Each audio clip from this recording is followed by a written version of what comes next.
take a moment to arrive. Let your shoulders drop. Don't hold your breath.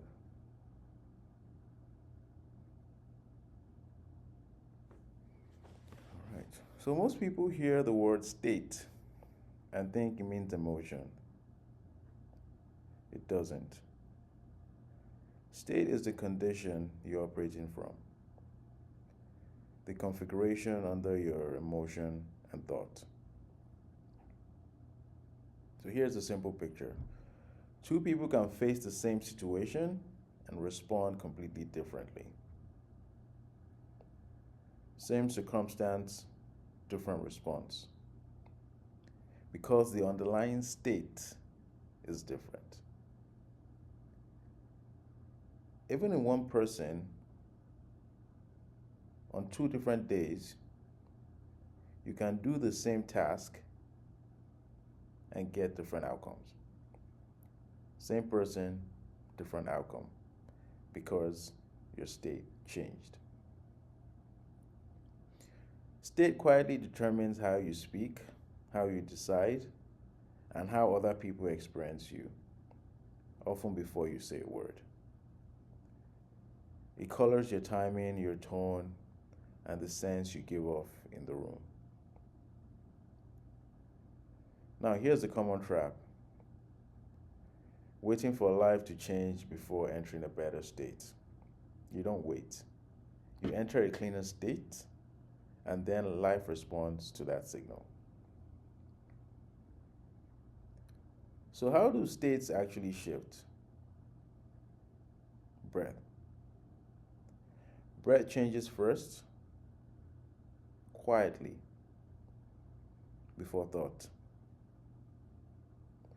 When breath opens, the system widens.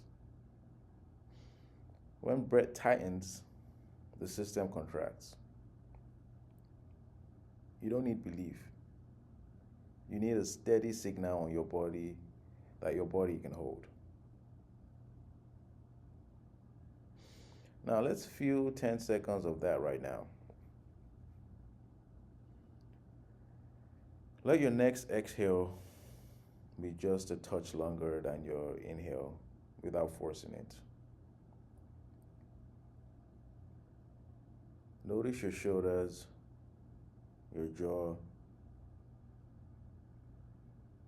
the width of your attention.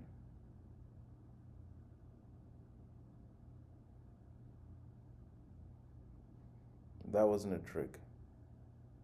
That was the interface working.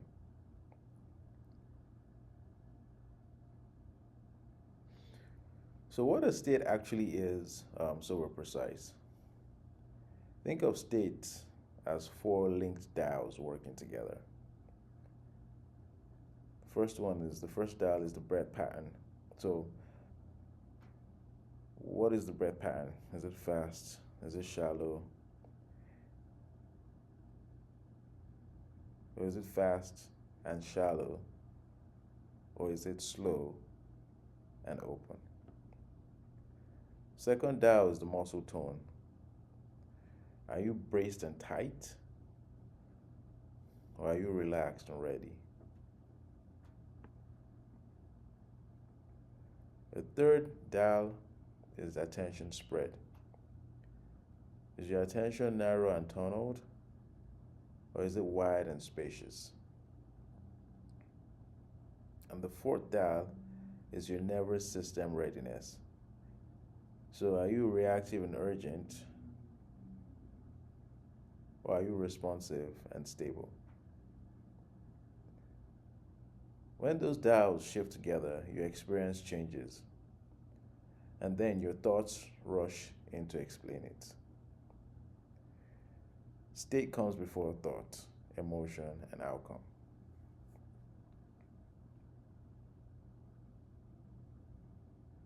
So, why people stay stuck and the transition that solves it? Here's why most people, or most of us, struggle. We try to change our thoughts, we argue with our emotions, we ignore the body. But you don't escape a state by fighting it. You exit it by changing the conditions, starting with breath.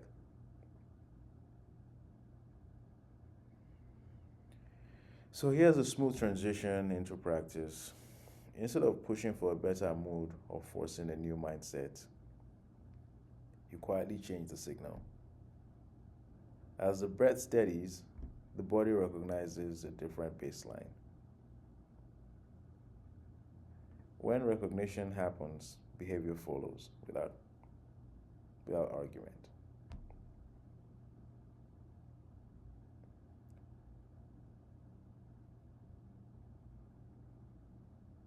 So, for example, kind of everyday proofs that happens with us is when panic hits, right? The breath locks, the attention tunnels, and movements turn jerky and reactive. But when you're steady, when I'm steady and powerful, my breath slows down and deepens on its own. My words get fewer and cleaner, and my movements become precise and unhurried. When there's real tension and charisma, I'm not performing, my breath is open, my attention is steady and wide, and my stillness lasts long enough that people feel me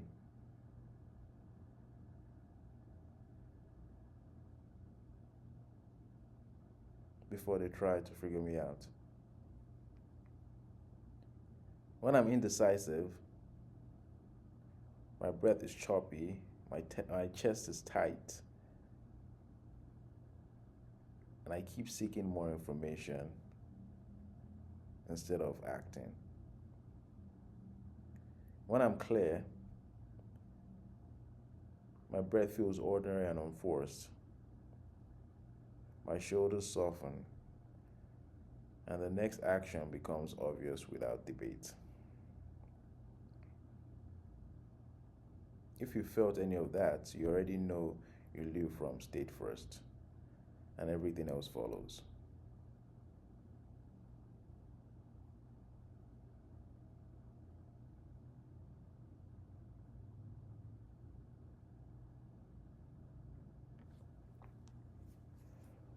So let's talk about the threshold here, the spot where most people quit. So every state change has a threshold. The old state has to let go, and the new state isn't stable yet. That's the threshold where the old state has to let go, and the new state hasn't been stable yet. That in between feels very agitating and weird, right? Your system pushes urgency, craving, and overthinking as if something's wrong. And this is where most people bail right there, right before integration begins.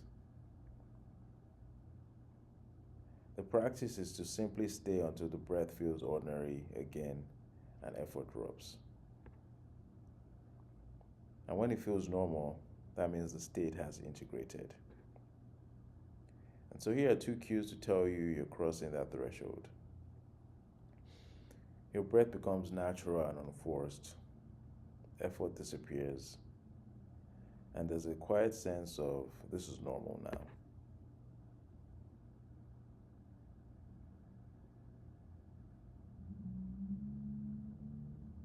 So let's talk about the loud world we live in and why this matters. It matters because you're not broken, you're just paced by the world. Modern systems compress time, always on alerts, constant checking, endless scrolling. And what that does is compressed time produces reactive breath, narrowed attention, and external reference. And stillness gets mislabeled as laziness. So you keep moving without asking why. So the reset isn't an argument with your phone or your schedule. The reset is slowness, right? So you batch the noise, you limit alerts, add small gaps, and breath is how you reclaim your pace from the inside.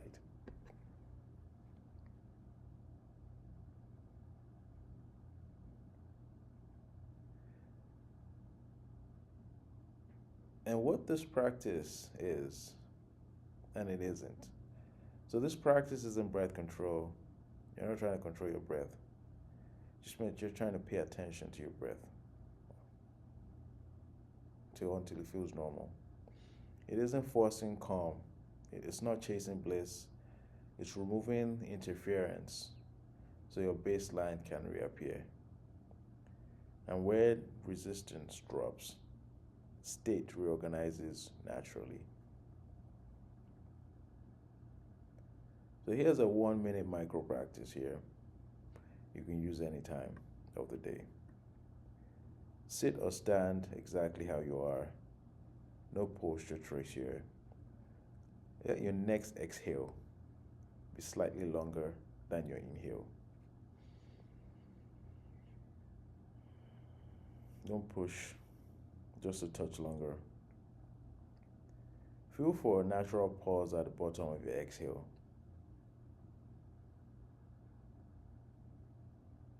Don't hold it, just simply notice if it appears. A natural pause will equal integration. Forced pause would mean you're strained. And then you want to widen your attention, include your hands, your feet, and the space you hold. If an urge to do something pops up, email, fix, check, just notice it. Soften your breath and keep your attention wide.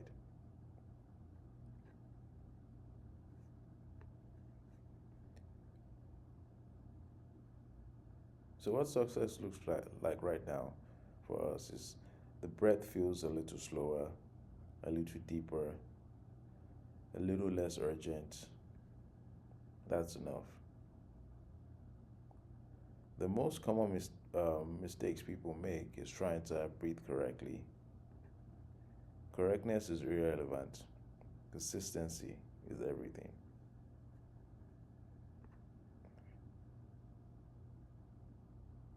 So, how to live this for the week? So, you practice this once a day.